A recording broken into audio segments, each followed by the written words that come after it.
Bazarov's thin lips moved slightly, but he made no answer and merely took off his cap.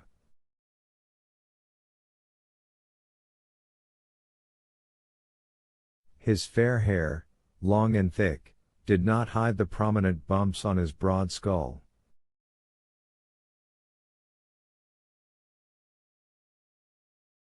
"Well, Arkady," Nikolai Petrovich began again, turning to his son, "would you rather have the horses brought round at once or would you like to rest?"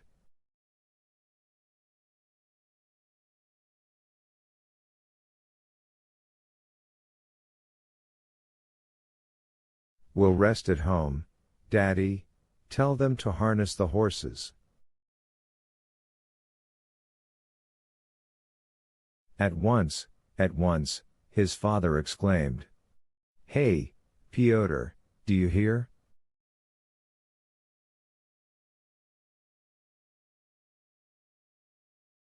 Get a move on, my boy." Pyotr, who was a perfectly modern servant, had not kissed his master's hand but only bowed to him from a distance, vanished again through the gates.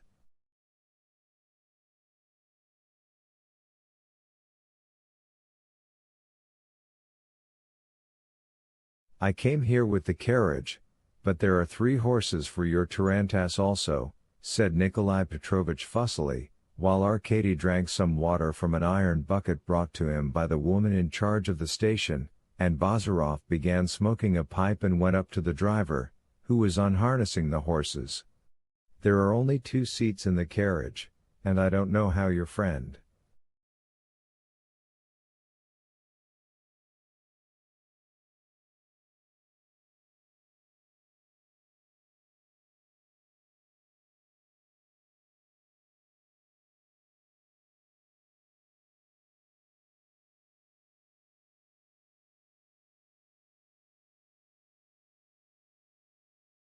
"He will go in the tarantass," interrupted Arkady in an undertone. "Don't stand on ceremony with him, please."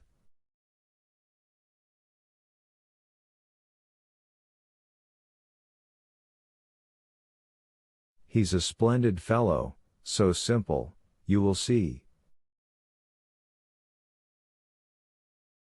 Nikolai Petrovich's coachman brought the horses round. "Well, make haste, bushy beard," said Bazarov, addressing the driver.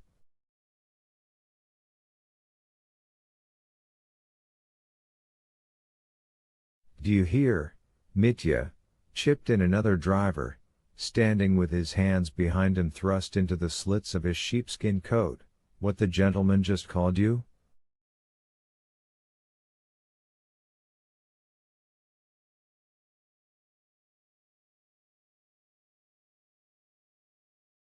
"That's just what you are, a bushy beard." Mitya only jerked his hat and pulled the reins off the steaming horses. "Hurry up, lads, lend a hand," cried Nikolai Petrovich. "There'll be something to drink our health with."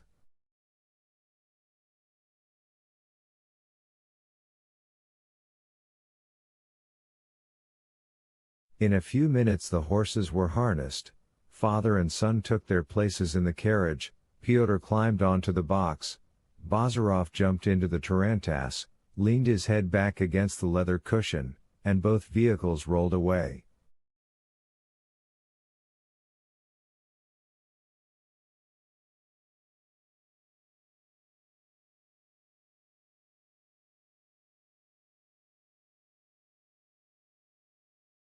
Chapter 3. "So here you are, a graduate at last, and home again," said Nikolai Petrovich, touching Arkady now on the shoulder, now on the knee. "At last."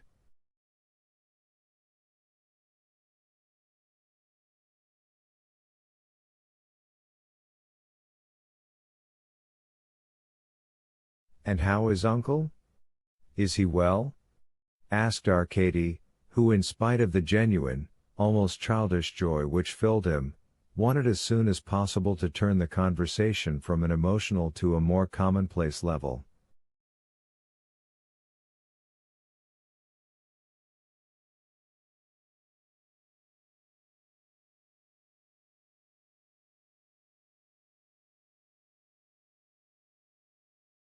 Quite well.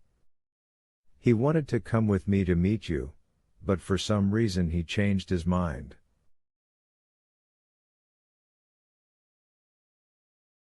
And did you have a long wait for me? Asked Arkady.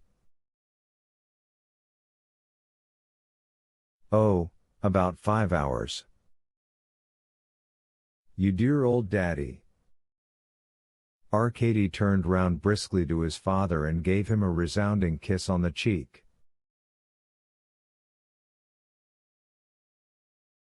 Nikolai Petrovich laughed quietly. I've got a splendid horse for you, he began. You will see for yourself.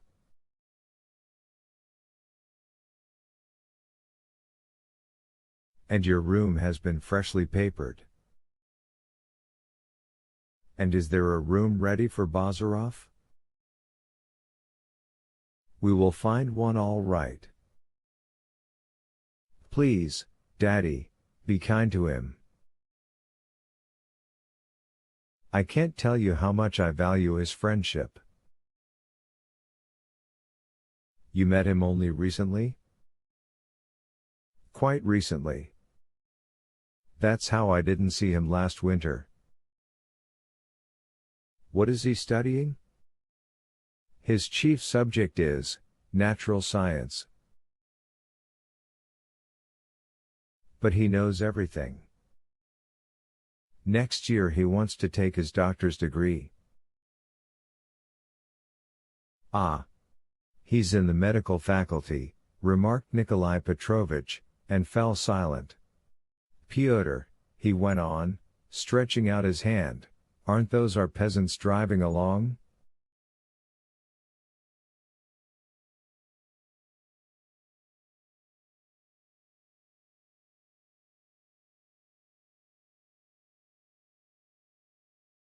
Pyotr looked aside to where his master was pointing. A few carts, drawn by unbridled horses, were rolling rapidly along a narrow sidetrack.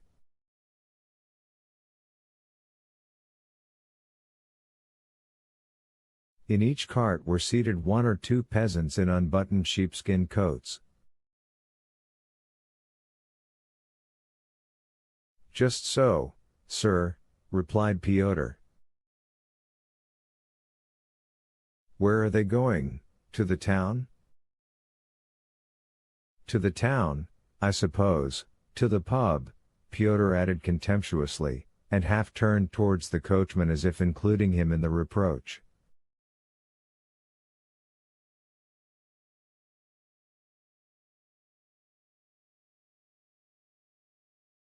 But the latter did not turn a hair. He was a man of the old type and did not share the latest views of the younger generation.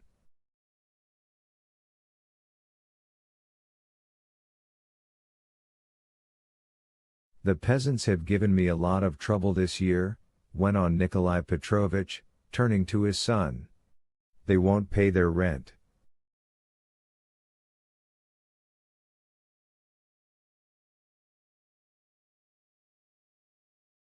What is one to do? And are you satisfied with your hired laborers? Yes, said Nikolai Petrovich between his teeth. But they're being set against me, that's the worst of it, and they don't really work properly, they spoil the tools.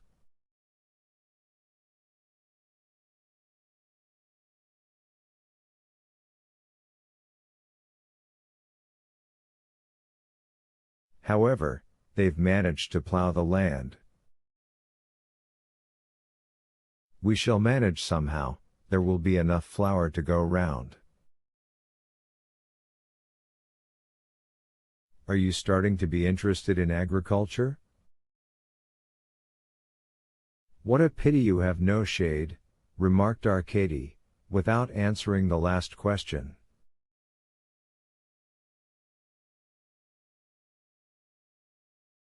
I have had a big awning put up on the north side over the veranda, said Nikolai Petrovich. Now we can even have dinner in the open air.